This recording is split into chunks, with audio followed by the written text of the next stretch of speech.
yo pensaba temprano y decía, bueno, hoy vamos a hablar acerca de un atributo de Dios, el cual yo creo debe ser predicado con entusiasmo, debe ser predicado vehementemente, con pasión, y hoy no es el momento. Estamos sentimentalmente dolidos. Yo estoy un poco enfermo, quizás lo notan en mi voz, pero igual vamos a predicar la palabra de Dios y confiemos en que su palabra nos va a edificar. Cristian. Ángel, disculpa, pastor me mandó un mensaje que tuvo problema con tu internet, está intentando ingresar. Ok, gracias. Oremos y que comencemos la clase. Gracias, Cris. Sí, también me escribió por ahí, pero no lo he podido ver. Gracias, Cris. Hermanos, si yo les preguntara antes de orar sobre un atributo de Dios, ¿en cuál atributo pensarían? Pueden hablar, un atributo, solamente un atributo. ¿Quién me dice un atributo de Dios que piense ahora? Omnisciencia. Santidad, omnisciencia. Denise, perdón, no te escuché. Amor. Amor, muy bien. ¿Alguien más? Todopoderoso. Todopoderoso, omnipotente, claro. Esos son atributos de Dios. Soberanía, amén. Pastor Galvez, un abrazo. Muy bien. Justo. Amén. Dios es justo. Él es justo en esencia. Amén, amén. Misericordioso. Misericordioso. Muy importante ese atributo, hermana Alejandra. Muchas gracias. Es santo. Es santo, Pame. Amén. Dios es santo, es 3 veces santo. A.W. Pink dice que la santidad de Dios es el atributo de los atributos. Él es santo, santo, santo. Bueno, entonces hablaron algunos atributos de Dios, pero por alguna situación a mí me tocó hoy predicar sobre un atributo que es muy, muy poco popular. Estamos estudiando el libro de Romanos, esta es nuestra 7ª sesión, como decía el pastor Francisco. Se recuerden que el estudio es una carta para mí, es decir, una carta para cada uno de ustedes de ver cómo lo que Pablo le escribió a los romanos aplica hoy en la vida de cada uno de ustedes. Hablamos ya sobre los atributos de Dios y yo quería ilustrarles de esta manera, darles una ilustración para comenzar. Miren, imagínense que ahora nosotros estuviésemos en una cabaña, todos, en una cabaña quizás en la falda de la cordillera, todos estamos ahí conversando, el hermano Jorge cantó, el pastor Francisco oró, y comenzamos todos a estudiar esto y de repente sentimos un estruendo muy grande, un estruendo enorme. Algunos dirán que es una avalancha, ¿cierto? La nieve se soltó y se nos vino encima. Ahora, hay dos posibilidades, o la nieve cayó sobre la cabaña o la nieve no cayó sobre la cabaña. Es decir, si salimos de la cabaña y vemos toneladas de nieve sobre la cabaña, nosotros amaremos esa cabaña porque nos protegió. Sin embargo, si la nieve cae en otro lugar que no sea la cabaña, no le daremos tanta importancia a la cabaña. ¿Me explico? Usted siente el estruendo, no sabe qué está ocurriendo, sale y mira que la cabañita de madera aguantó toneladas y toneladas y toneladas de nieve y no permitió que esa nieve nos aplastara. Usted adoraría esa cabaña, amaría esa cabaña. Y en las anécdotas de siempre diría, bueno, la cabaña nos salvó. De la misma manera, la ira de Dios es lo que nos hace valorar el amor y la misericordia de Dios. Porque solamente cuando entendemos el papel de Dios frente al pecado, podemos entender el tamaño de su salvación. Es decir, cuando dimensionamos la avalancha, que representaría la ira de Dios, ahí dimensionamos de lo que nos salvó esa cabañita. Por ende, mis hermanos, si no conocemos nosotros la ira de Dios, muy difícilmente vamos a entender nuestra salvación. Los atributos de Dios son todos iguales, son coexistentes. Dios no es más amoroso que justo, ni más santo que misericordioso, ni su ira es más grande que su amor. Todos son iguales. Ahora, recuerden que estamos estudiando los 6 porqués de Romanos capítulo 1. Estudiamos ya porque no me avergüenzo del Evangelio, porque es poder de Dios para salvación, hablando del Evangelio. Porque en el Evangelio la justicia de Dios se revela por fe y para fe, pues como está escrito, el justo por la fe vivirá. Ese lo vimos la semana pasada. Y porque la ira de Dios se revela contra toda impiedad e injusticia. Por lo tanto, Pablo esencialmente está diciendo, debemos predicar el Evangelio porque es poder de Dios para salvación. ¿Para salvarnos de qué? De la ira de Dios que se revela sobre toda injusticia e impiedad. Entonces, como yo les decía, si miramos esa cabaña cubierta de nieve que nos protegió, entenderíamos entonces, la avalancha se ha desatado, la ira de Dios se ha desatado, y la salvación, esa cabañita de madera, nos protegió de morir aplastado. La ira de Dios es una de sus perfecciones, uno de sus atributos. Ahora, ¿para qué nos sirve a nosotros, estudiar los atributos de Dios? Para conocerlo más. Esa es la respuesta. A Dios nadie le ha visto nunca, nadie ha visto el rostro de Dios, por lo tanto sus atributos son los que nos hacen saber si estamos mirando al Dios verdadero o si estamos mirando un ídolo. Por lo tanto, si nosotros reemplazamos uno de esos atributos o lo empequeñecemos, probablemente no estemos adorando al Dios de la Biblia. Por eso es importante conocer los atributos de Dios. Y yo voy a responderles a ustedes la pregunta que tenemos siempre. ¿Qué debo dejar de hacer? Acá la voy a responder en un principio para que toda la enseñanza ustedes puedan ir viendo qué relación guarda esto con nuestra vida práctica. Y lo que deberíamos dejar completamente es de practicar el pecado. Ese pecado al cual amamos, ese pecado al cual nos cuesta tanto resistirnos, también debemos dejarlo, porque recuerden que la ira de Dios se revela contra toda injusticia e impiedad de los hombres. Por lo tanto, mis hermanos, cada pecado de nuestra vida despierta la ira de Dios. Quiero hacer una salvedad acá. Los que hemos creído en Cristo hemos sido librados de la ira venidera. Eso es bíblico. Nosotros no seremos sujetos, no seremos vasos de ira, como dice la Escritura. Nosotros hemos sido salvados precisamente de eso. Pero como hemos sido salvados y creemos en Dios, un Dios justo, un Dios santo y un Dios que está irado contra el pecado, debemos comportarnos de la misma manera que Él. Miren, en los atributos de Dios hay atributos comunicables e incomunicables. Obviamente los comunicables son aquellos que Él nos comparte en alguna porción o en algún aspecto. Por ejemplo, Él nos comparte su santidad. ¿Recuerdan? Sed santo porque yo soy santo, sin santidad nadie verá al Señor. Él nos comparte de su santidad. Él nos comparte de su amor, primeramente en la salvación, y después nos dice que el fruto del Espíritu es amor, gozo, paz, paciencia. Él nos comparte de eso. Él también nos comparte de su justicia, por eso debemos comportarnos de esa manera. Ahora, ¿cuáles serán los incomunicables? Algunos de los que ustedes mencionaron quizás, su eternidad, por ejemplo, Él no nos comparte eso, Él es eterno. Ha sido eterno siempre y lo será siempre, por ejemplo. Él es omnipotente, Él lo puede todo, eso no lo comparte con nosotros. Él es omnipresente. La omnisciencia, muy bien. Él es omnipresente, Él está en todas partes, nosotros no podemos. Esos son los incomunicables. Ahora, acompáñenme a algunos versículos que nos hablan de la ira de Dios. Por ejemplo, tenemos Salmos capítulo 7, verso 11.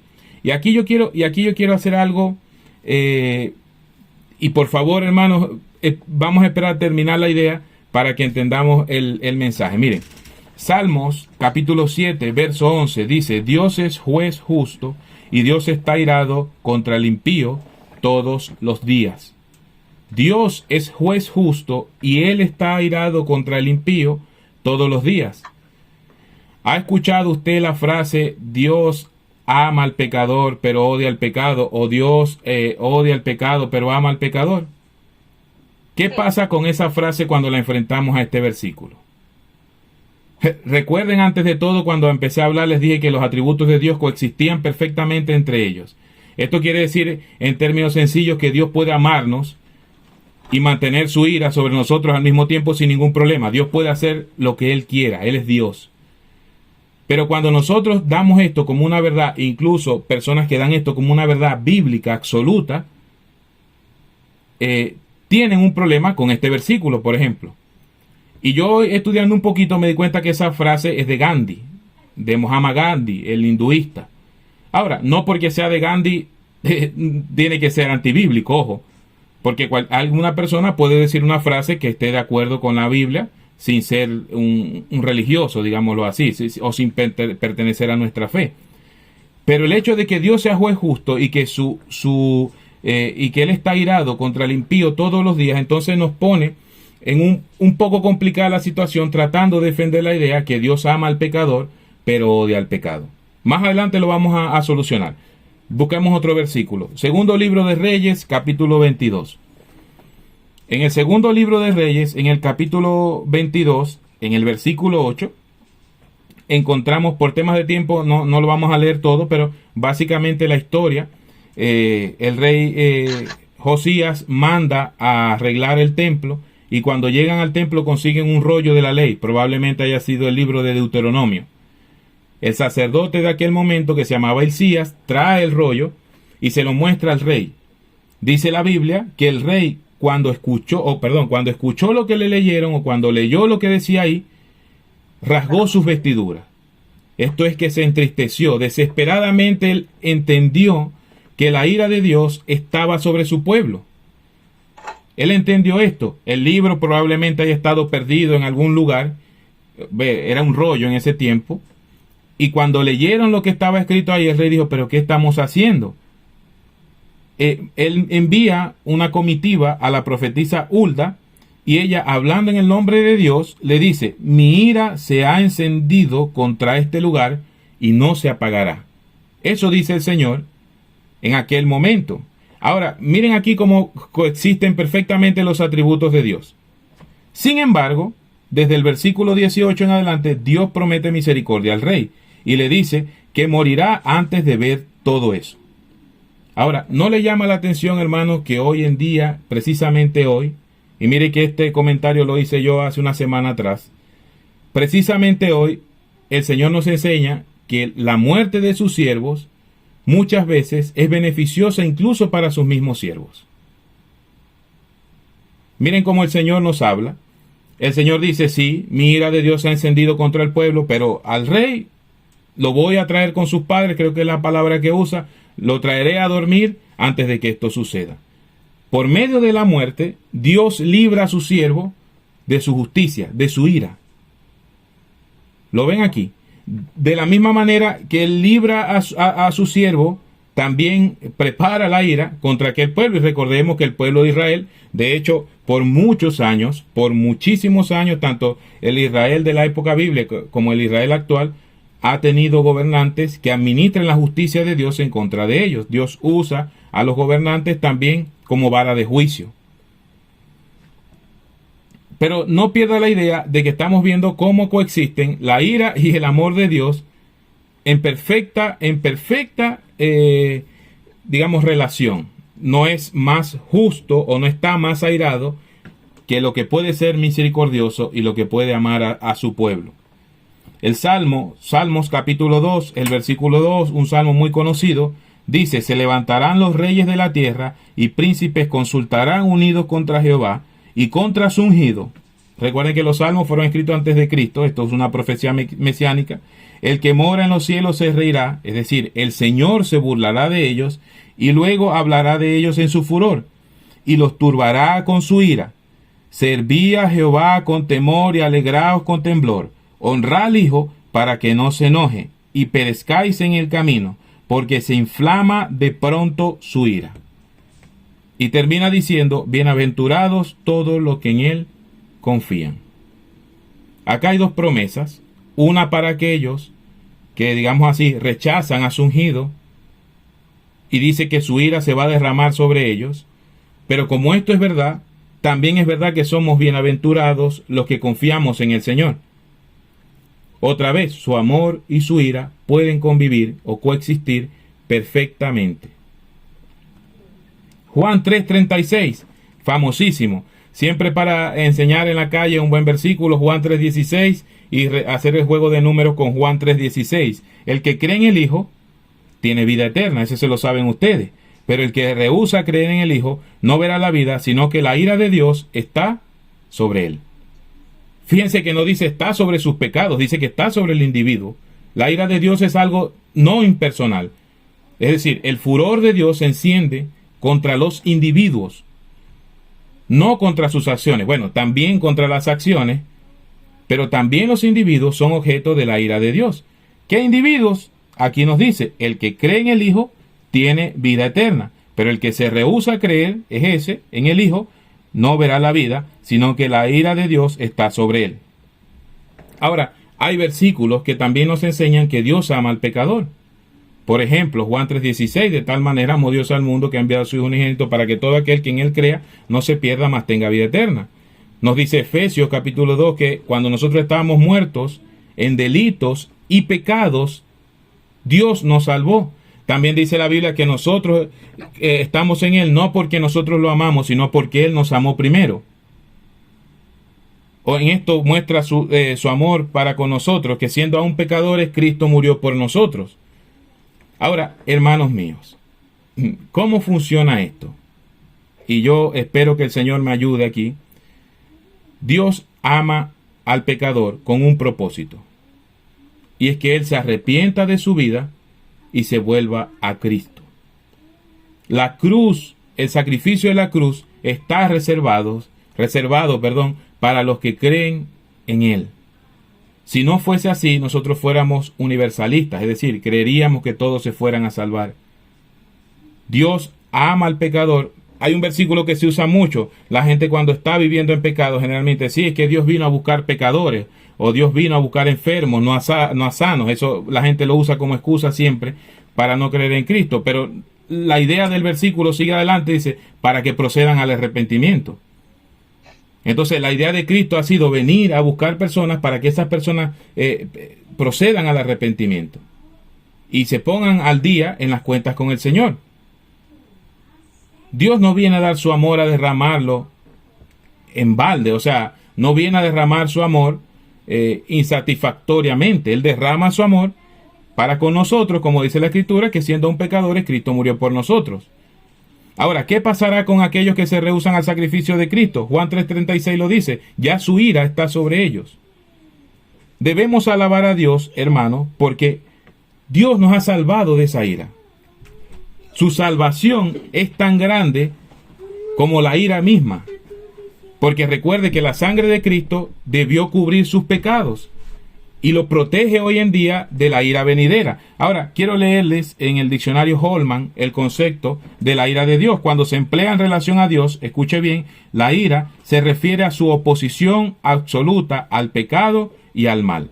Ese es el concepto de la ira de Dios. Es la oposición de Dios absoluta al pecado y al mal. No obstante, cuando se utiliza, y esto es práctico para nosotros, cuando se utiliza con respecto a los seres humanos, la ira es un mal que se debe evitar. Miren esa diferencia.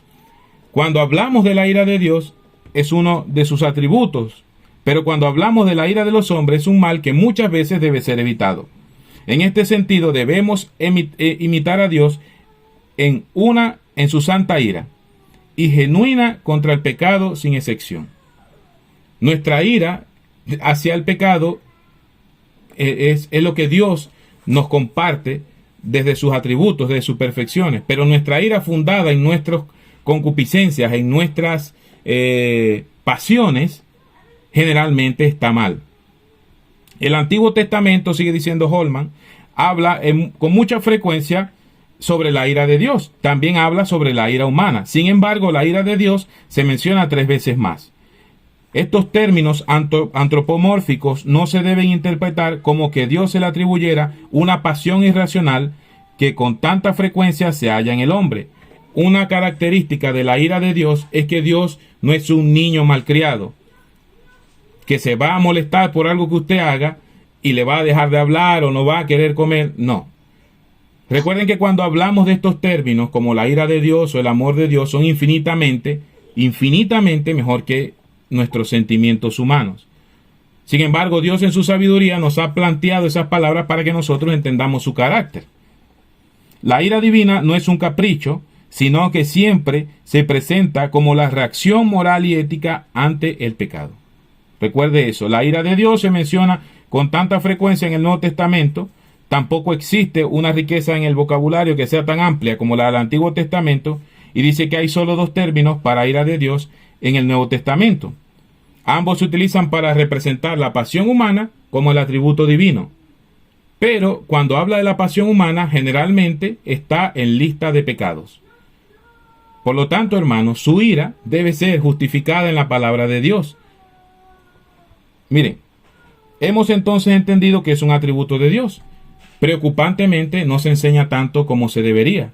Y la evidencia fue al principio. Yo pregunté acerca de los atributos de Dios y nadie mencionó la ira de Dios. Y trae a mi memoria que en esa enseñanza que dio el pastor David en TVB, la última que dio, él empezó a hablar acerca de los atributos de Dios. Y esto yo lo he comentado varias veces. Él dijo, Dios es santo, todos dijeron amén. Dios es amor, todos dijeron amén. Y él dijo, y Dios es justo y su ira está contra el pecado, y nadie dijo amén. Entonces, ¿qué es lo que ocurre acá? Nosotros a veces queremos representar a Dios sacando ese atributo de Él. Hermanos, pero no nos debemos avergonzar de esto. Nosotros predicamos al mismo Dios que muchas veces en el Antiguo Testamento mandó a destruir pueblos enteros por pecadores. Y muchas veces intentamos explicarlo y decimos, bueno, ¿cómo Dios mató niños? ¿Cómo Dios mandó a Saúl a matar a niños y animales? Y nos esforzamos en decir, bueno, es que cuando iban a crecer iban a ser malos. Nosotros no podemos saber eso, eso no lo dice la Escritura. Dios en su soberanía ordenó eso y no tenemos que defender a Dios. Dios es santo, Dios es justo, Dios es amor. ¿Qué pasó con Ananías y Zafira en el libro de los Hechos? Ellos quisieron ser más sabios que Dios, ellos quisieron robarle a Dios y Dios los castigó. Y los castigó con muerte en el momento. Aquí están los hombres que acaban de sepultar a tu marido. Dios envió su juicio ahí. Y claro, ahí también he escuchado miles de explicaciones entre ellos. Bueno, es que Dios iba fundando la iglesia y debía dar un castigo ejemplar. Hasta hoy en día eso sigue pasando. Hasta hoy en día hay gente que le roba al Señor. Hasta hoy en día hay gente con doble moral que predica el evangelio, que es pastor o que es diácono, que es un hermano o hermana, entre comillas, piadoso de una iglesia. Y sin embargo su vida en su casa es otra vida. Son dos personas diferentes. Si usted lo ve en el trabajo es uno y si lo ve el domingo en la iglesia es otro. Hasta hoy eso pasa. La ira de Dios es un atributo, es precioso. Amemos la ira de Dios. Adoremos a Dios por su ira, sobre todo porque su salvación vino a salvarnos de ella. Dice Romanos capítulo 1 versículo 18, porque la ira de Dios se revela desde el cielo contra toda impiedad e injusticia. Ahora, ¿la ira de Dios se revela contra algunas impiedades y contra algunas injusticias? Puede responder. Contra toda impiedad e injusticia. Contra toda. La totalidad de la impiedad y la injusticia. Ahora, ¿cómo nos comportamos nosotros frente a esa verdad? Mire, la ira de Dios está revelada contra toda impiedad e injusticia. La doble moral es lo que a nosotros nos hace creer que Dios está revelado o su ira está revelada contra alguna injusticia o contra alguna impiedad, pero con otra nos hacemos los locos, perdón por la expresión.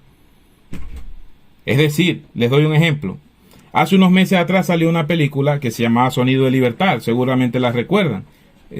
Trataba sobre el abuso o la trata de niños, básicamente para la esclavitud sexual. Ahora, yo conozco personas que cuando hablaban de la película, su rostro se demudaba. Es decir, cambiaban de tal manera que se les notaba la ira que se desenvolvía tocando ese tema. Hermanos, y para mí eso es correcto, ¿eh? O sea, para mí eso está bien, es justificable, es entendible y repudiamos todo eso y seguramente la ira de Dios está contra esas personas que cometen eso y contra el propio acto también. Ahora, estas mismas personas que su rostro se demudaba cuando hablaban de esa película, de repente convivían con una persona que está casada. Y la pregunta es, ¿su ira es santa? Ella está en rebeldía, está airada contra el pecado. ¿Esta persona está airada contra el pecado o está airada contra el pecado que sus pasiones le dicen que se aire? La ira de Dios no es así. La ira de Dios se revela contra toda injusticia y toda impiedad. Y eso es una enseñanza práctica para nosotros. Es una enseñanza práctica para nosotros entender que todos los pecados Dios los mira de la misma manera. Tanto el que miente una vez como el asesino en serie. Ambos que cometen ese, para nosotros moralmente es uno más grande que el otro, la pena de cárcel, nadie te va a meter preso por mentira, a menos de que, bueno, no sé, mienta de repente en el uso de fondos públicos o algo así, pero no sé, por decirle a su esposa que estaba en un lugar y estaba en otro, nadie lo va a llevar preso. pero por matar a alguien sí. Ahora, para Dios es lo mismo, déjeme decirle. Escuché una vez a una mamá de un vendedor de drogas darle la bendición y decirle que Dios te guarde de toda la gente mala que está afuera. Yo hasta hoy me pregunto si la gente mala que estaba afuera lo incluía él mismo, porque era un vendedor de drogas, por ejemplo. Y esta es la doble moral de la que le vengo hablando. He visto hombres airarse en contra de la homosexualidad, por ejemplo, pero gloriarse de sus infidelidades, airarse en contra de la corrupción y usarla a favor. El problema es que no es ira santa, sino que se ponen bravos contra lo que le conviene nada más. No debe ser esa nuestra actitud. Debe ser diferente. Ahora, yo necesito aquí que pare por favor de lo que está haciendo, los que toman nota, y vamos a hacer un ejercicio todos nosotros. Todos nosotros hagamos un ejercicio acá. Présteme atención. Miren, tomen el pecado que ustedes más repudien. Todos tenemos un pecado que se nos hace fácil batallarlo. De repente, no sé, alguien no se preocuparía por robar, alguien no se preocuparía por mentir porque tiene el valor de la sinceridad. Vea cuál es el pecado que usted más repudia, que es más fácil luchar en contra de él. Imagínelo ahora, ese pecado. Y a la vez, imagine el pecado contra que más difícil se le hace luchar. Ese pecado regalón, como dirían aquí en Chile. El que usted se permite acceder de vez en cuando. Ahora, la pregunta es, ¿por qué los dos pecados no están a la misma distancia? ¿Por qué uno, ese que es fácil de luchar, está en Júpiter y el otro lo tiene aquí? Y no solamente cuando muestro el teléfono celular hablo de pornografía, también hablo de las malas conversaciones. Las malas conversaciones corrompen las buenas costumbres. No solamente de eso, también la pérdida de tiempo. Pasamos horas en estos dispositivos. Ahora, ¿por qué nos repudiamos esto tanto como el tráfico de niños? ¿Por qué desperdiciamos el tiempo que Dios nos ha dado? ¿Por qué hablamos mal de los hermanos? ¿Por qué no edificamos con nuestras palabras? ¿Por qué no usamos el teléfono como un método evangelístico eficaz? ¿Por qué pasamos horas y horas viendo videos, y perdón por la expresión, tontos en ese teléfono, y no lo usamos para escuchar una buena prédica o para aprender algo nuevo e importante? Lo tiene en la mano. Lo tiene en la mano. Yo he visto ahora en estos últimos tiempos con el tema de la guerra en la Franja de Gaza, cristianos entre ellos discutir porque tienen posiciones diferentes al respecto y discutir efusivamente, y los que están a favor de Gaza sacan versículos y argumentos muy válidos, por supuesto, y al revés, los que están a favor de Israel. Ahora, eso está a miles de kilómetros y es fácil repudiar la violencia que se está viviendo en aquel lugar. Ahora, repudiamos igual nuestro día a día todos los pecados cuando de repente se nos va a dar la luz roja y en vez de frenar, aprovechamos y terminamos de pasar. O como siempre nos pone el ejemplo el pastor, ¿por qué si dice 50 vamos a 60? Recuerden que las leyes humanas son puestas por Dios. Y no en vano lleva la espada el funcionario público. Ese es el versículo favorito de Fuentes y del hermano Jorge. Ellos son funcionarios, eran funcionarios. Ahora, una enseñanza para nuestras vidas, hermanos. La primera, tengamos en nuestra mente siempre que la ira de Dios es un atributo. Esto forma parte de su carácter, es igual de válido e importante para nuestras vidas que todos sus demás atributos. Meditemos en la ira de Dios. Otra vez, alabemos a Dios por su santa ira. Segundo, predica el evangelio para que la gente pueda ser liberada de esa ira. Cuando usted entiende la ira de Dios, la predicación del evangelio pasa de ser algo de que me atrevo o no me atrevo a hacerlo a un tema urgente. Si nosotros entendemos la ira de Dios, cuando vamos en el metro y vemos gente en el metro, por ejemplo, usted va a decir, esta gente se va al infierno. Esta gente está guardando la ira de Dios para sí. Yo necesito ayudarla a rescatar de ahí. Yo necesito cumplir la gran comisión. Si tomamos conciencia de la ira de Dios, predicar el evangelio va a ser una necesidad más que un deber. 3. Recuerda que si tu ira no está fundamentada en la escritura, probablemente, muy probablemente, sea un pecado y no una virtud.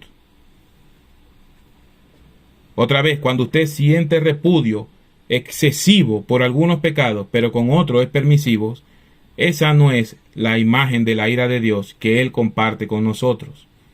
Él está irado contra toda injusticia e impiedad. 4. Repudiamos el pecado sin importar cuál sea su naturaleza. Luche contra el pecado. Hay un tema en la teología que es bastante complejo, y es hasta dónde llega la voluntad de Dios y hasta dónde llega la voluntad humana. Seguramente habrán escuchado de él. Y esto ha generado miles de debates durante los siglos. Esto ha generado divisiones en iglesias. Esto ha generado nuevas denominaciones. Hasta dónde llega la voluntad de Dios y hasta dónde llega la voluntad del hombre. Es decir, hasta dónde la voluntad de Dios actúa en mi vida. Ahora, yo hace tiempo en mi mente resolví ese debate. Y no es que yo sea más inteligente que ellos, sino que le conseguí un sentido práctico. Y la respuesta es la siguiente. Dé gracias a Dios, viva conforme a la Escritura, pero luche contra el pecado, hermano. Luche cada día contra el pecado. Cada día. Con toda su fuerza. Luche con toda su fuerza contra el pecado. Hasta el último segundo, pida ayuda a Dios. Busque en la Escritura. Luche contra ese pecado. Y va a llegar un momento en su vida que ese pecado, regalón otra vez, va a estar tan lejos como todos los demás. Pero debe luchar. La salvación es por gracia. Pero Dios nos manda a ser santos. Nosotros debemos esforzarnos por nuestra santificación. ¿Y cómo lo hacemos prácticamente en sentido útil? Si su problema, lo dice el Señor Jesús, si tu ojo es oportunidad de pecado, sácatelo. Si tu mano es oportunidad de pecado, córtala. Si su problema lo está teniendo con su celular, cambia un teléfono de esos de numerito. Si su problema es que no se levanta a orar, haga un hábito, disciplínese, ponga una alarma y no la falle. Si no le gusta leer la Escritura, póngase una meta diaria, un capítulo. Y lo voy a cumplir, Luche contra el pecado. Y ponga todos sus pecados tan lejos como ese que tanto detestan. Permítanme orar por ustedes. Señor, gracias, Padre, por el día de hoy. Gracias, Señor, porque, como decían mis hermanos, un gigante hoy, un hombre de Dios ha marchado a tu presencia. Gracias, Señor, porque incluso él estaba convencido de que no estaría en la tierra un día menos ni un día más de lo que usted lo decidiera. Gracias, Señor, por la enseñanza que nos ha dejado. Y ayúdenos, Señor, a llegar a la vara con la que él vivió. Ayúdenos, Señor, a seguir su ejemplo, como dice el apóstol Pablo, sé imitadores de mí, como yo lo soy de Cristo. Ese hombre nos enseñó, le enseñó a tu iglesia que se puede vivir en santidad, que se puede vivir en integridad. Y el mismo espíritu que reposaba en él, que reposa en su esposa Peggy, también reposa en nosotros. Señor, gracias por esta familia, por estos hermanos. Te ruego, por favor, consuelo para mi hermana, también para el padre del pastor David. Fortalézcalos usted, Señor. Señor, te ruego por nuestra iglesia, para que podamos entender, Padre, que todos los pecados son igual de terribles y abominables delante de Dios. Te ruego por estos hermanos, Señor, para que podamos amarte, Señor, con todos tus atributos. Amar tu santidad, imitar tu santidad. Amar tu justicia, imitar tu justicia. Pero también amar tu ira, imitar tu ira en contra de la inmoralidad, sea cual sea, Señor. Ayúdanos a ser personas íntegras, Padre. Ayúdenos, Señor, a saber y a recordar que aunque nadie nos esté viendo, usted nos está viendo y usted está ahí presente. Ayúdanos a recordar, Señor, que no ignoremos que somos templo del Espíritu Santo y que usted habita en medio de nosotros y que cada vez que pecamos entristecemos a su Santo Espíritu. Gracias, Señor, por su salvación. Gracias porque nos ha apartado de la ira venidera y porque en el momento que usted lo decida, en el momento que ya usted tenga planificado, estaremos frente a usted, como hoy nuestro pastor está frente a usted. Y te ruego, Padre, que nos des la valentía también para compartir a los demás esta hermosa salvación que se ha revelado por medio de tu escritura. Pongo a estos hermanos en tus manos en el nombre de Jesús. Amén. Gracias, hermanos.